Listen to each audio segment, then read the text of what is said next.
katika kupigana vita, katika kupambana ili tukaweze kukupendeza wewe. Tunakushukuru maana kwa Roho wako atafanya haya yote, maana wewe ni Mungu mwema.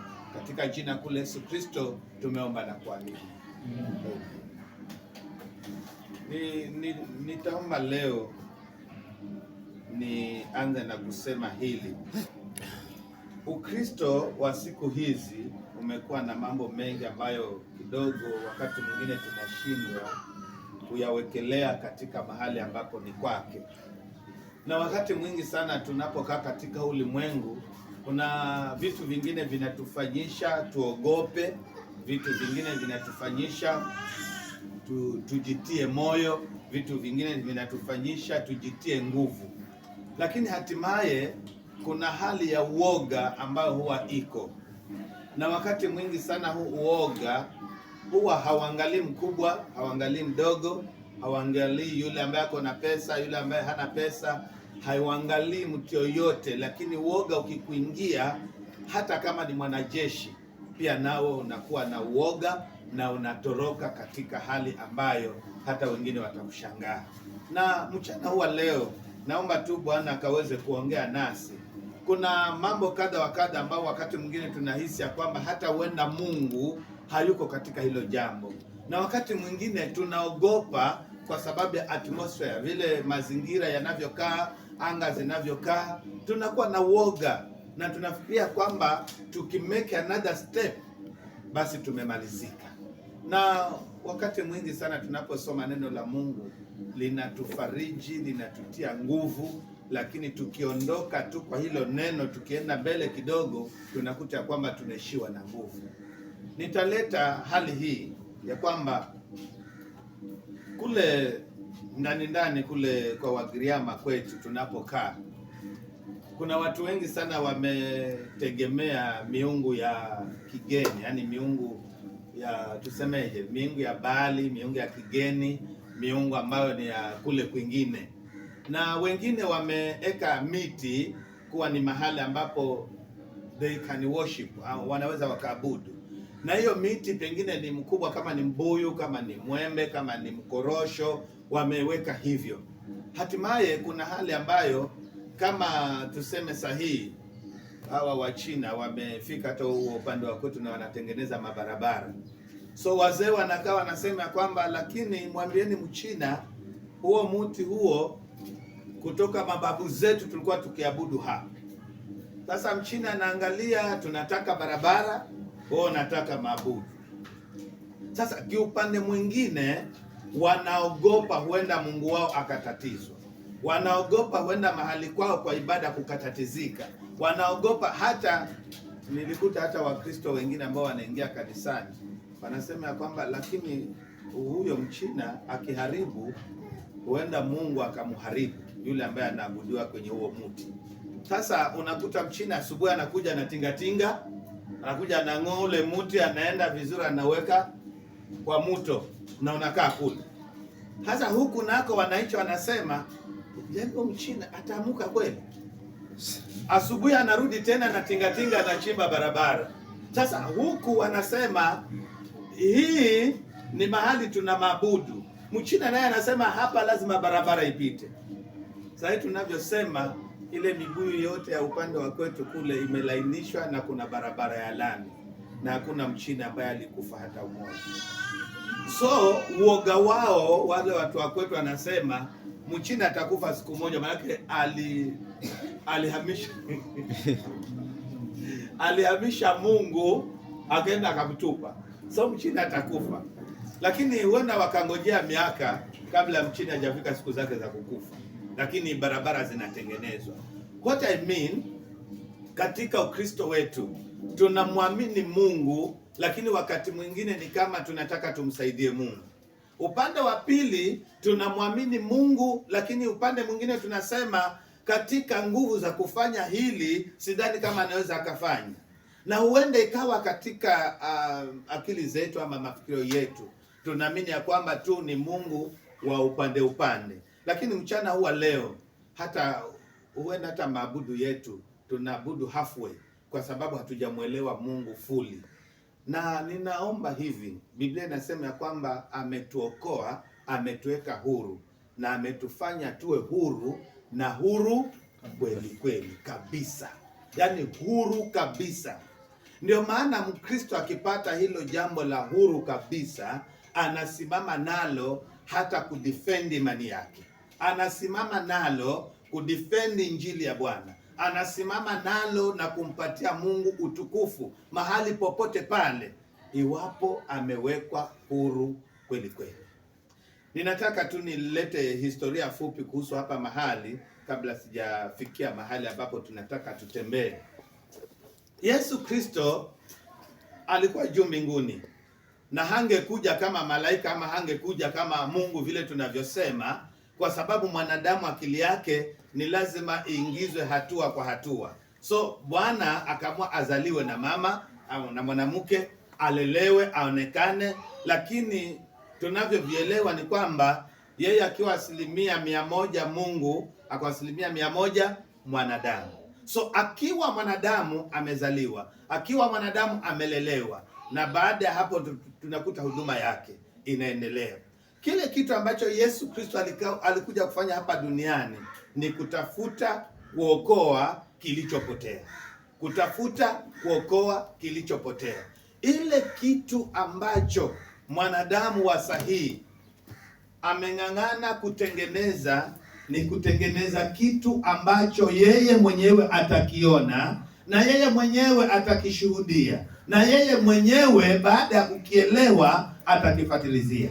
Sasa nataka nilete hii hisia ya kwamba Bwana hajakuja tu kuokoa mwanadamu aende juu mbinguni amngojee, lakini amekuja kumpatia thamani ya kumwelewesha ya kwamba baada ya kumjua Mungu, baada ya kumwamini Mungu, basi amewekwa huru kweli kweli.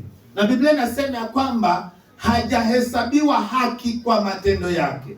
Mwanadamu hajahesabiwa haki kwa sababu ana matendo mazuri, lakini amehesabiwa haki kwa sababu ya Yesu Kristo peke yake.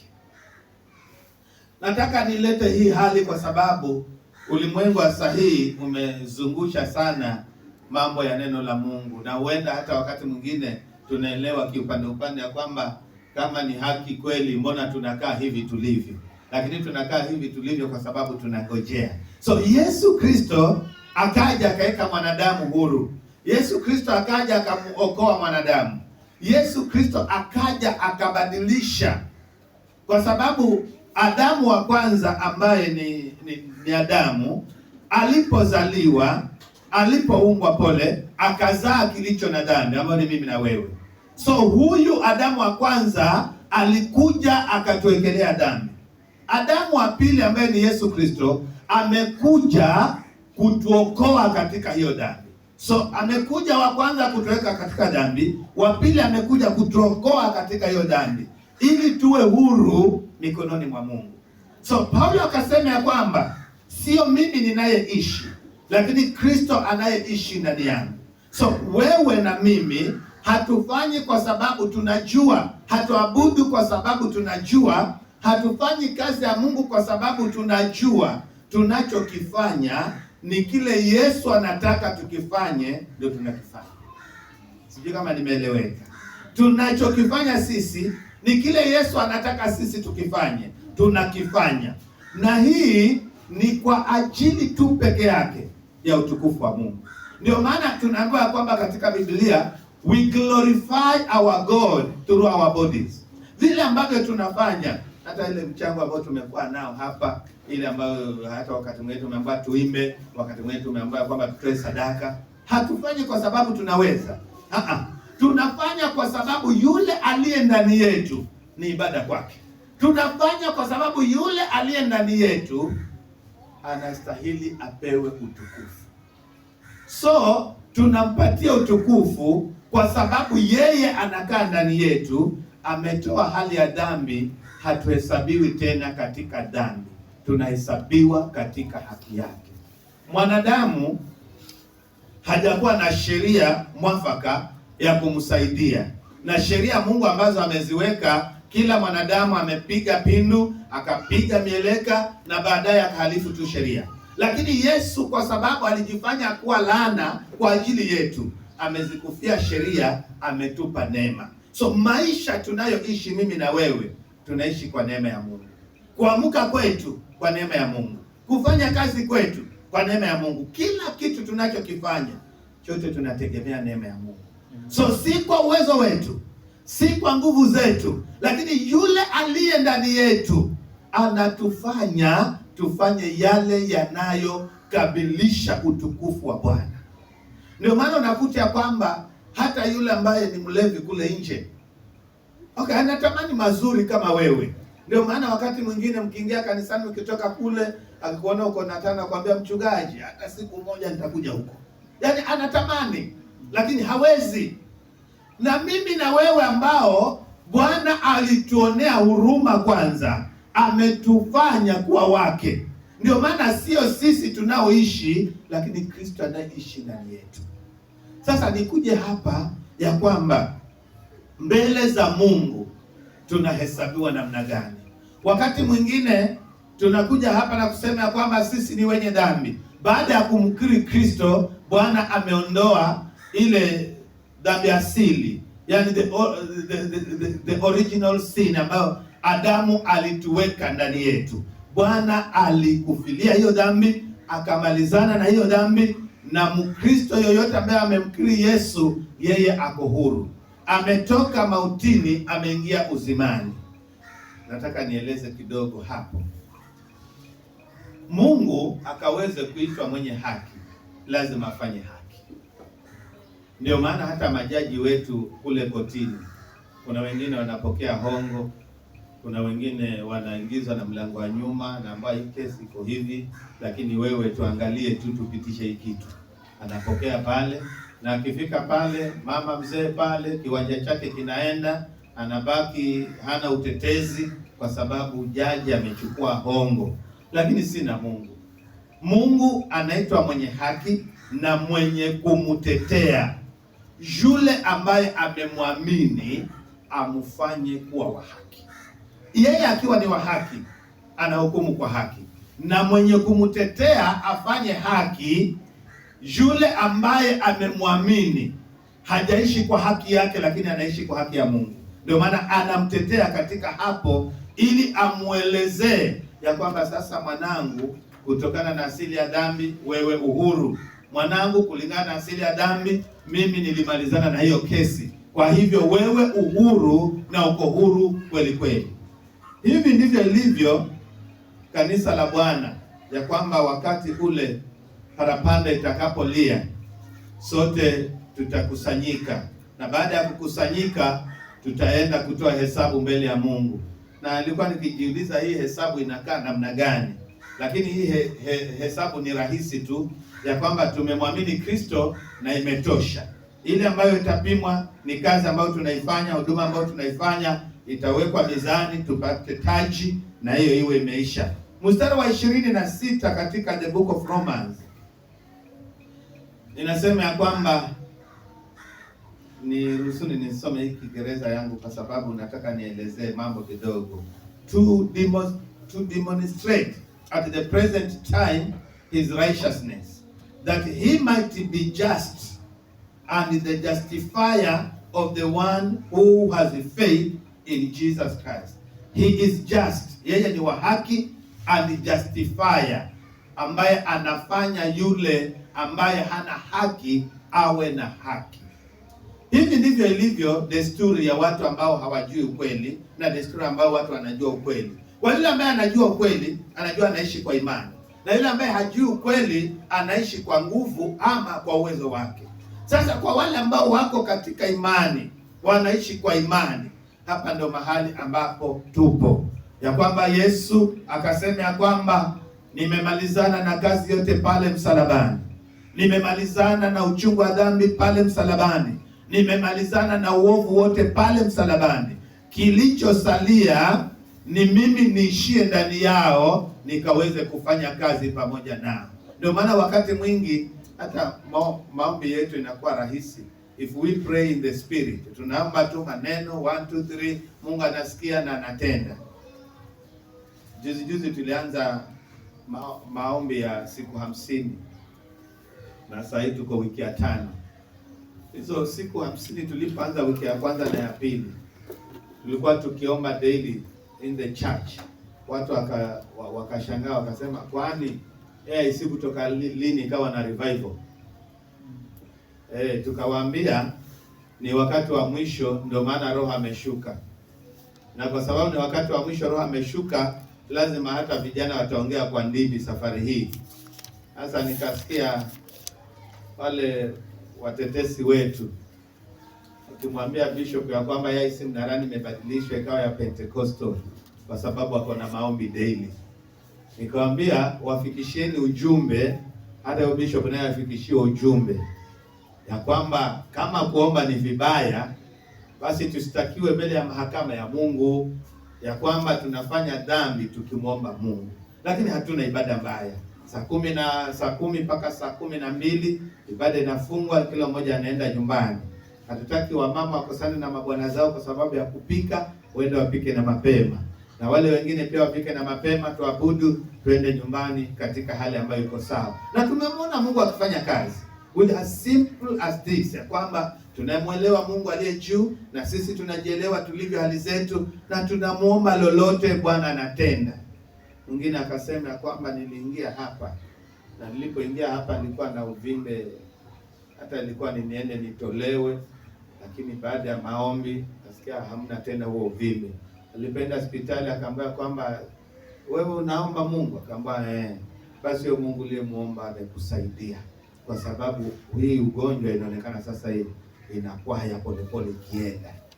Alipokuja kutoa ushuhuda, mwingine akasema kwamba wale maadui hawatumii nguvu za Mungu, ni nguvu za giza, kwa sababu uvimbe kutoka lini ukapaya kwa sababu ya maombi, na tunajua paka operation. Nikamwambia hata sio operation, Mungu anafanya kazi na operation za kwake. So nirudi hapa na kusema yule ambaye ni adui wetu mkubwa, Shetani, anaenda mbele za Mungu akitushtaki kulingana na maandiko vile yanavyonena. Anatushitaki kila wakati kwa sababu ya ile ambayo tunafanya. Lakini ajabu ni kwamba kwa sababu Mungu ni Mungu wa haki na anamfanyia haki yule ambaye amemwamini. Hii ndio hali ambayo iko hata wa leo. Wakati huu tunaposema kwamba Shetani anatushitaki, si kwamba anashitaki tu wakati wewe hauko kanisani. Hata sasa uko kanisani bado anapanda akishitaki. Ukitoka nje bado anapanda akishitaki. Ukipokea mshahara anashitaki. Kila kitu anashitaki, kwa sababu yeye ndio hali yake ya kushitaki. Lakini asubuhi ya leo nataka tu nikwambie kwamba Shetani ashitaki asishitaki, kuna Mungu wetu ambaye ni mtetezi, ambaye yeye anatufanya kuwa na haki kwa sababu yeye mwenyewe ana haki. So kwa sababu Mungu anasikiliza ile kesi, unasemaje Reverend Shoka yeye si mzuri? Okay, kwa nini? Sema. So ile kesi yake inasikizwa, Mungu wetu akiwa jaji. Kuna prosecutor, kuna ulalamishi, kuna ushahidi pale, na kila kitu kinaenda sawa. Nataka tu niwaelekeze kwa koti vile ambavyo inakaa. Jaji mkuu akiwa amekaa pale, kuna prosecutor ambaye anasoma ile mashtaka.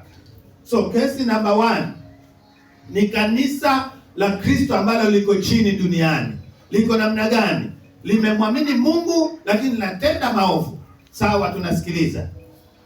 Sisi tunashitakiwa na aina 3 za makosa. Kwanza, sheria ya Mungu hatujaifuata. Mimi na wewe hatujaifuata. Ndio maana usiue, usizini, usiseme uongo, nini zote ukibreak moja, yote umeibreak.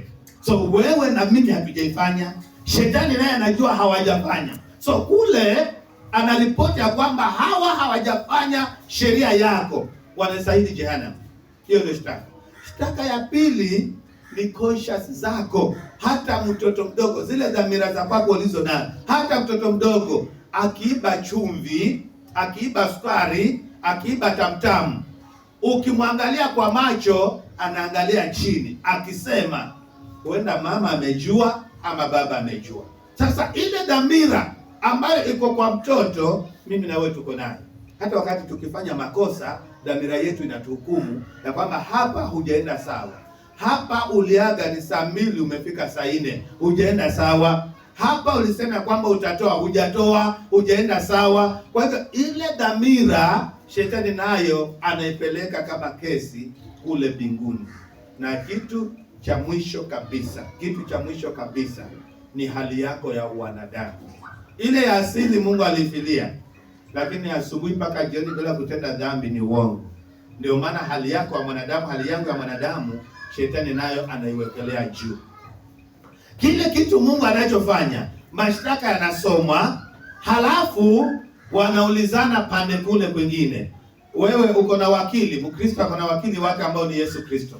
Kule kwingine hakuna, kwa sababu yeye ndo mlalamishi ya kwamba kanisa, ya kwamba reverend, ya kwamba pastor, ya kwamba mzee fulani, ya kwamba mama fulani, ya kwamba kijana wa kanisa, mtoto wa kanisa amehalifu.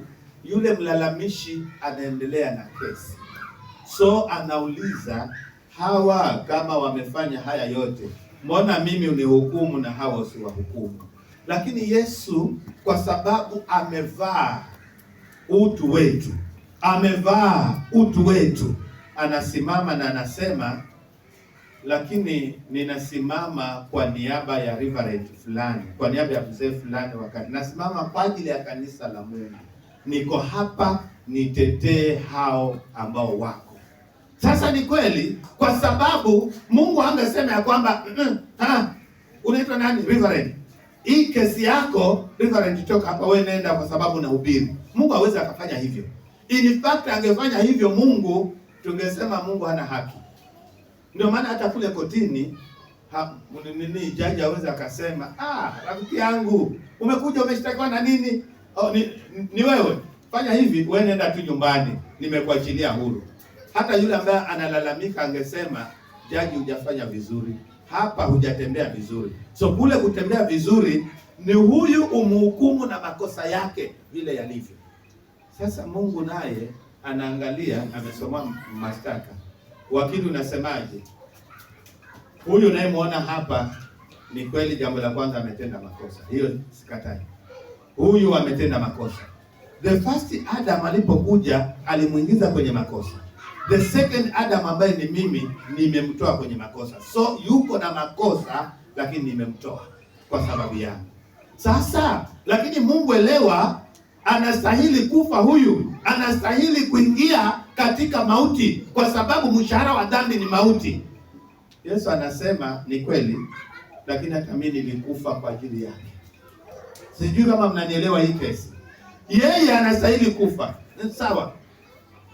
Hangekufa, maana mimi nimekufa kwa ajili yake. So Mungu anaelewa, there is satisfactory in that, kwa sababu yale ambayo mwanadamu ameshindwa kufanya, Yesu amekuja kufanya kwa ajili yake. So Bwana amekufa, mwenye dhambi naye amekufa pale. So mimi na wewe tunahesabiwa haki kwa sababu ya Yesu Kristo. Yeye alichukua dhambi zetu akazifia, atukomboe sisi na tuweke huru. So mikononi mwa Mungu, kwenye kizimba cha Mungu tukisimama, wakili wetu anatuwakilisha, alistahili kufa, ndio maana mimi nilikufa kwa ajili yake. How I wish shetani angeelewa lile ambalo analikamilisha Yesu, asingempiga akamuua. Lakini kwa sababu alimpiga akamuua, akajua amemalizana naye, kumbe Bwana alikuwa bado anafanya kazi kwa ajili ya mimi na wewe. So baada ya pale kuzikwa, akafufuka, mambo yakabaki kuwa vile yalivyo, kwa sababu shetani hana tena mamlaka yoyote ambaye anamwamini Kristo. So baada ya hapo akatupatia haki. So mbele za Mungu anamwambia Mungu ya kwamba huyu hana haki, lakini kwa sababu mimi ambaye nimefanyika haki kwa ajili yake, nimekufa kwa ajili ya hiyo dhambi. So nataka tu ni wind up na kusema hivi, Bwana kwa sababu ni wa haki, anasema sheria lazima ipate mkondo wake. Wewe ni mwenye dhambi, sawa, lakini huyu amezikufilia dhambi. Wewe ulistahili kufa, sawa, Yesu amekufa kwa ajili yako. Wewe ulistahili kiama, lakini Yesu alifanyika kiama kwa ajili yako. So yule Mkristo anaachiliwa huru na ukombozi wote, kwa sababu kwa dhambi Bwana amemufia, kwa uovu Bwana amemtetea, na mbele za Mungu hana kesi ya kujibu. So Mungu anapiga ile kidude yao, mnahitaje, anapiga gugu akisema ya kwamba the case has ended. Mshtakiwa hana makosa kwa sababu wakili wake amemwakilisha kisheria, kwa hivyo huyu hana makosa. So mimi na wewe tunakuwa tuna hatia kwa sababu Yesu amekuwa ni hatia kwa ajili yetu. Sasa basi nikamilishe na kusema hili. Bwana alivyotuokoa, kama wewe bado unaishi na ile kasoro ya dhambi, kasoro ya bla bla, ni yako. Lakini Bwana alivyotuokoa ametufanya kuwa haki. Ametufanyia kuwa njia, ametufanyia kuwa tuko na haki mbele ya Mungu. Hata wakati wote tunaweza tukamuuliza, tukamuomba. Na haki hii yake ambaye ametupa sisi, ametupa na ujasiri hata wa kufanya kazi ya Mungu. Ametupa na ujasiri hata wa kuomba. Ametupa na ujasiri hata wa kutembea tukiwa wa Kristo. Mshtaki ashtaki, asishitaki, bado uhuru tuko nao katika Kristo, kwa sababu yeye ametufanya kuwa huru. Kile kitu ambacho kiko, nataka niongee na kanisa, ni kwamba ule uoga tuko nao wa kidunia. Wakati mwingine tunasikia kuna maombi yanafanyika, kuna mafuta yananunuliwa, kuna vitambaa vinapeanwa, kuna maji kule mnarao, unajua imezidi. Na kwa nikiwaambia Wakristo, nikamwambia kwamba hiyo maji yenu siku moja mtapanda gari iende ianguke hiyo chupa, alafu hiyo maji itoke kabisa na isirudi kwenye hiyo chupa.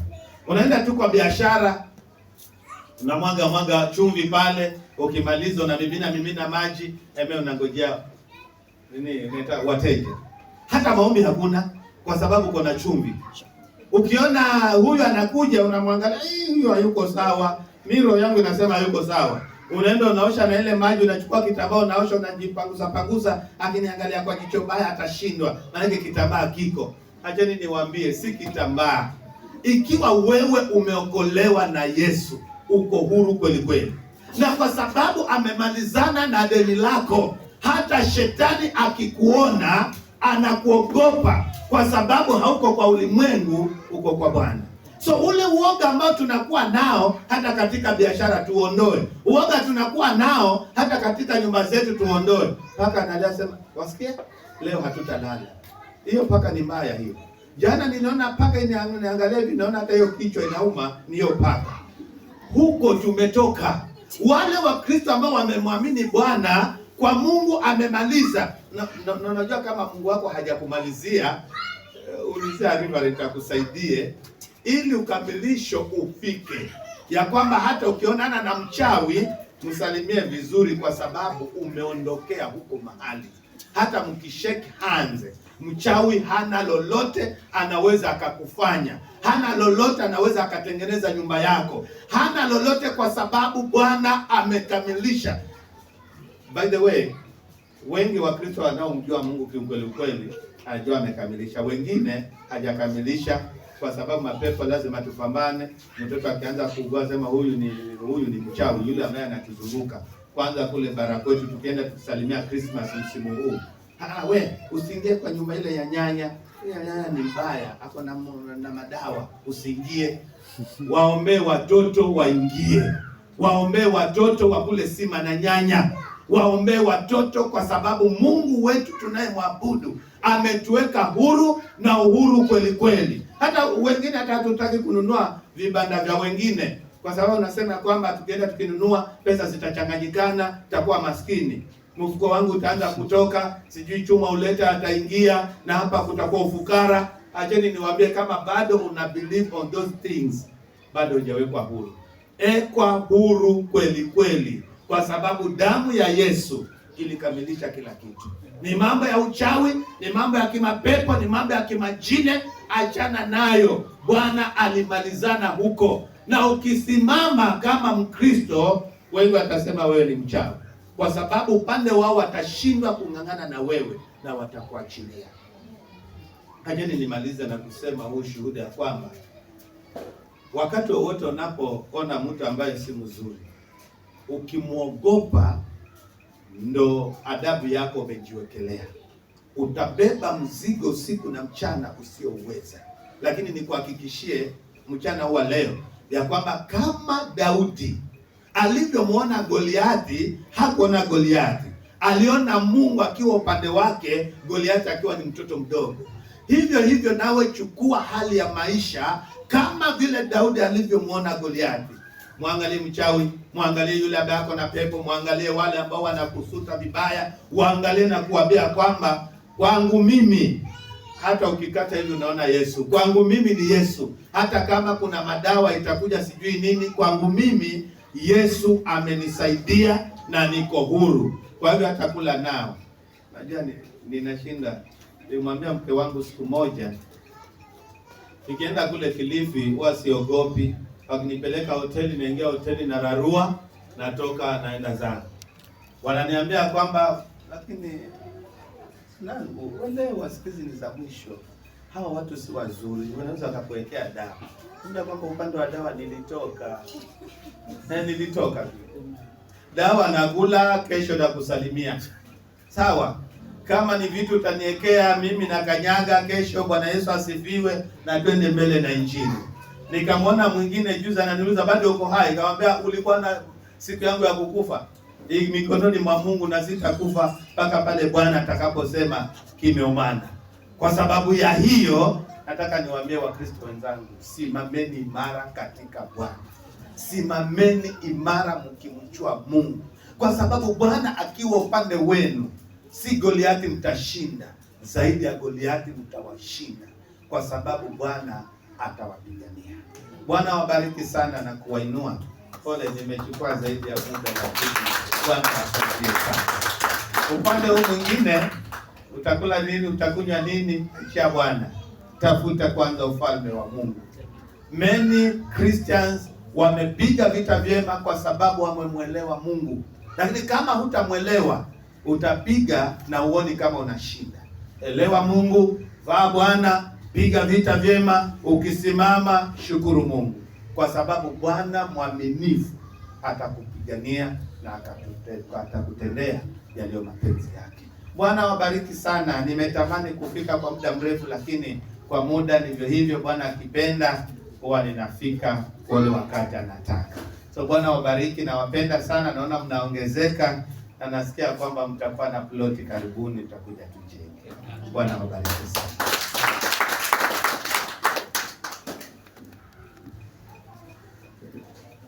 Wimbo wa 130, twende kwa Yesu milele.